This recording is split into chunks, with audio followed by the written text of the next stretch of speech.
사사기 19장 10절부터 21절 말씀 마음을 집중하시고 함께 읽어봅니다.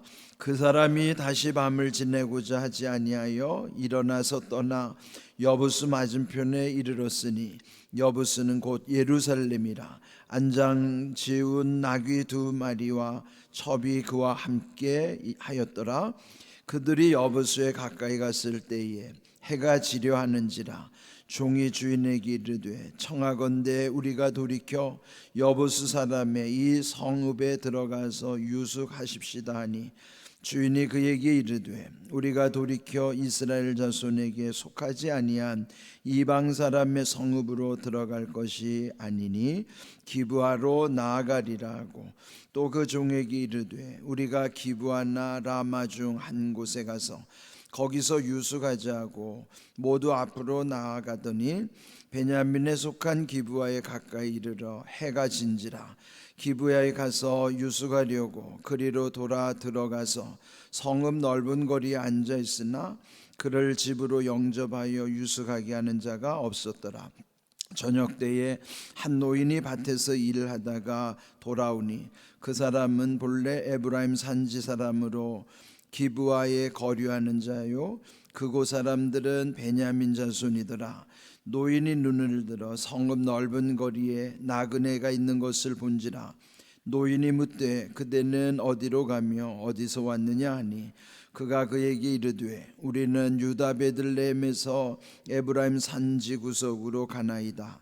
나는 그곳 사람으로서 유다 베들레헴에 갔다가 이제 여호와의 집으로 가는 중인데 나를 자기 집으로 영접하는 사람이 없나이다. 우리에게는 나귀들에게 먹일 집과 여물이 있고 나와 당신의 여종과 당신의 종인 우리들과 함께한 청년에게 먹을 양식과 포도주가 있어 무엇이든지 부족함이 없나이다 하는지라. 그 노인이 이르되 그대는 안심하라. 그대의 쓸 것은 모두 내가 담당할 것이니 거리에서는 유숙하지 말라 하고, 그를 데리고 자기 집에 들어가서 나귀에게 먹이니 그들이 발을 씻고 먹고 마시니라. 아멘. 사사기 17장부터 21장은 이제 그 마지막 부분에 해당이 됩니다. 그런데 우리가 이게 앞에서부터 이제 사사 시대의 온니엘 첫 번째 사사로부터 16장에는 12번째 삼손 사사까지 기록이 된 것이죠. 그렇게 보면은 이제 여기 사사기에서 기록된 12번째 마지막 사사는 삼손이지만은 사사 전체 사사 시대 구분으로 보면은 그 마지막 사사는 사무엘이 마지막 사사예요. 근데 여기 언급된 12명의 사사로서 끝나기 때문에 사사기 한정에서 여기에 마지막 사사는 삼손이고, 원래 길게 사사시대 끝에서 마지막 사사는 실제로는 사무엘이에요. 그런데 이제 우리가 익숙한 거는 그 시대적인 흐름에 따라서 이루어졌겠다고 생각이 쉽죠. 그러면은 16장 삼손까지 마쳤으니까 17장 이후는 삼손 이후에서 일어나는 일일 것이다, 그렇게 생각하기 쉽죠. 그렇지 않다는 거죠. 17장부터 21장은 부록이라고 하는 의미는, 부록은 원래 그 원책과 달리 그 별도로 다루는 게 부록이에요. 그 까닭은 여기 17장부터 21장은 전체 사사 시대에 있었던 일반적인 흐름, 그 시대의 그 분위기를 이제 설명해 놓은 내용입니다. 그런데 우리가 이거 읽어보면은 아주 도저히 이해할 수 없는 일들이 벌어져요. 그는 이제 앞에서 17장 18장에 본 것처럼 미가라고 하는 사람의 집에, 그게 하나님을 모르는 집이 아니에요.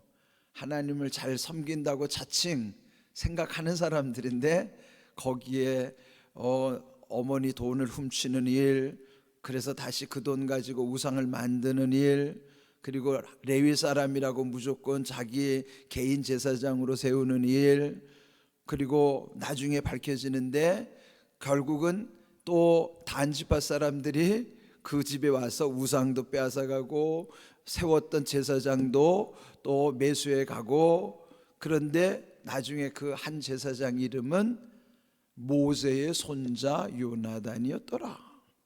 그러니까 그 엄청난 지도자 모세의 손자가 그 정도로 타락했다고 하면 상상할 수가 없는 일이죠.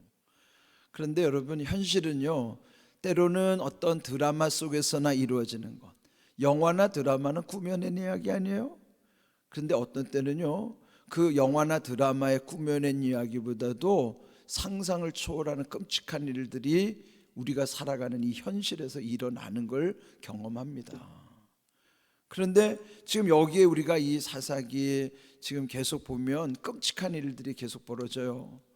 오늘 읽은 말씀도 이제 내일 드러나게 되지만 엄청난 끔찍한 사건을 향해서 지금 가고 있는 거예요.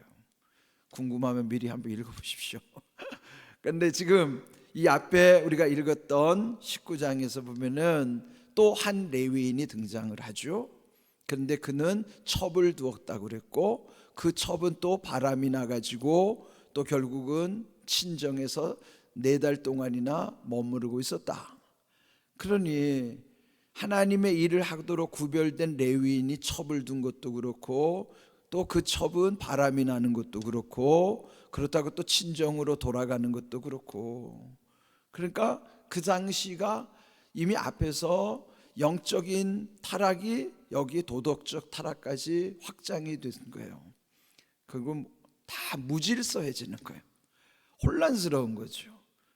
지금 그런 시대가, 우리가 사는 시대도 점점 그런 시대를 살아가고 있는 거죠. 그런데 지금 여기에 그 한 레위 사람이 자기의 첩을 친정에 가서 이제 데리고 오려는 과정에서, 우리가 어제 본 묵상이 그 내용이에요. 그 장인이 사흘을 지나 넷째 날 다섯째 날도 계속 더 있다가라고 하는 바람에 머뭇 주저하다가 결국은 이제 닷새가 지나서 그것도 느즈막히 길을 떠나는 거예요. 어제 제목이 뭐였어요? 날이 저물어 가니 그랬어요. 오늘 제목은 뭘로 잡았냐면 해가 진지라. 그러니까 한번 합쳐서 생각해 보세요. 날이 저물어 가니 해가 진지라.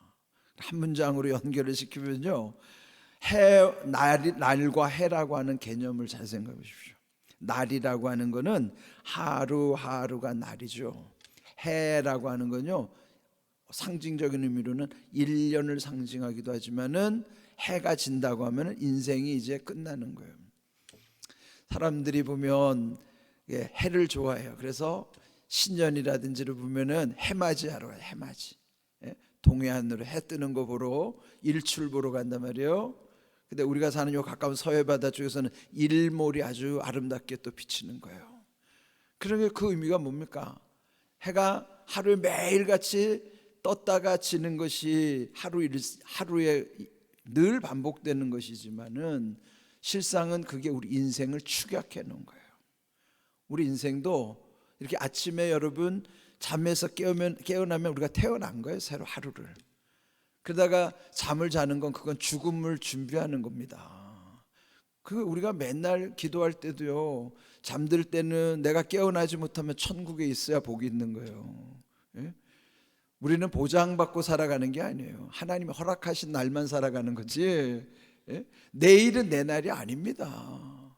오늘도 허락하시면 또 은혜로 사는 것이지. 그래서 이렇게 날을 살아가고 해가 지는 것은 이게 우리 인생을 상징하는 의미입니다. 그런데 여기에 이 지금 한 레위 사람이 결국은 친정에서 자기 첩을 데리고 다시 본가로 돌아가는 과정에 오늘 그려지는 내용이에요. 자, 거기 보면은 10절 오늘 읽은 말 보면은 그 레위 사람이 다시 밤을 지내고자 하지 아니하여 일어나서 떠나 여부수 맞은편에 이르렀으니, 여부수는 곧 예루살렘이라. 자, 여기 여부수라는 곳은 예루살렘과 같은 지명입니다. 근데 이때까지만 해도 그 여부스는 자기 이스라엘 땅이 아니었어요. 이방 사람들이 머무르고 있는 땅이었어요. 그러면 그 땅이 언제 이스라엘에 편입될까요? 다윗 왕 때 정복하는 땅이에요. 그래서 그때부터 이제 예루살렘으로 이제 거기 포함이 되는 것이에요. 그런데 여기가 지금 자기 동족이 사는 곳이 아닌, 그러니까 소위 말하면은 하나님을 모르는 거기에 가나안 족속들이 사는 땅이에요, 여부수가. 그런데 거기쯤 이르렀을 때 11절에 보니까 해가 지려 하는지라. 아직 해가 진 건 아니에요. 근데 해가 지려고 하니까 그 옆에 종이 말하기를, 그렇다면 우리가 여기에 이 여부수에 들러서 여기서 하루 묵고 갑시다. 그랬더니 여기에 12절 보면은요, 그 레위인 주인이 말하기를 우리가 돌이켜 이스라엘 자손에게 속하지 아니한 이방 사람의 성읍으로 들어갈 것이 아니니 기브아로 나가리라.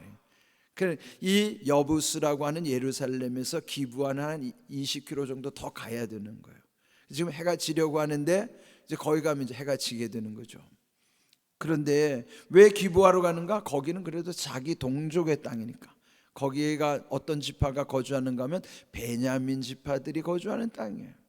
그러니까 우리 생각에도 그렇잖아요. 그래도 모르는 사람보다는 아는 사람이 나은 거고, 그 다음에 그 가나안 족속들보다는 내 동족이 있는 곳에 사는 것이, 거기 가서 하루를 유하는 것이 마음으로 편할 겁니다. 그래서 결국은 간 거예요. 그런데 갔더니 이제 14절 끝에 보면은 거기에 이르렀더니 해가 진지라. 이제 어두워진 거예요. 그럼 더 이상 갈 수도 없죠.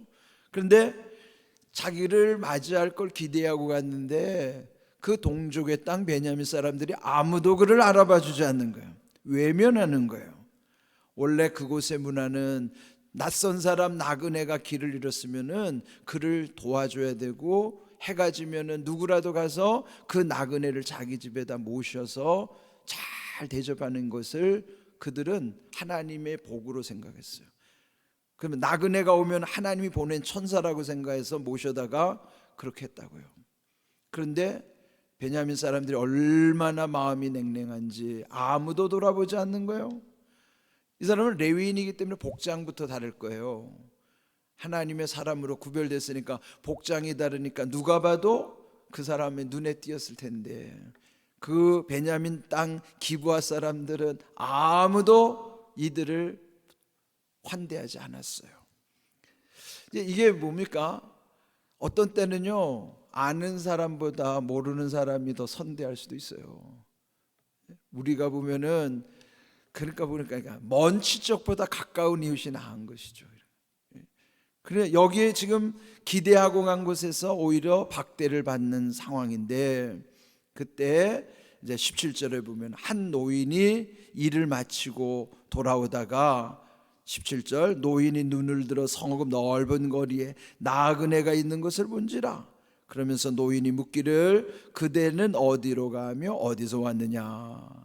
이 노인이 그나마 이 레위인 일행을 보고 환대하는 겁니다. 그리고 말하기를 이제 18절에 이 사람이 여차저차 했다. 그리고 이제 결국은 이제 18절 끝에 보면은 여호와의 집으로 가는 중인데 나를 자기 집으로 영접하는 사람이 없나이다 그러는 거예요. 그런데 이때 이 노인이지만은 그들을 이제 환대하면서 20절 말하기를, 그 노인이 말하기를 그대는 안심하라. 이 안심하라는 히브리 말 우리가 잘 아는 샬롬이에요. 이 노인이 와서 지금 이 나그네에게 샬롬 이러는 거예요.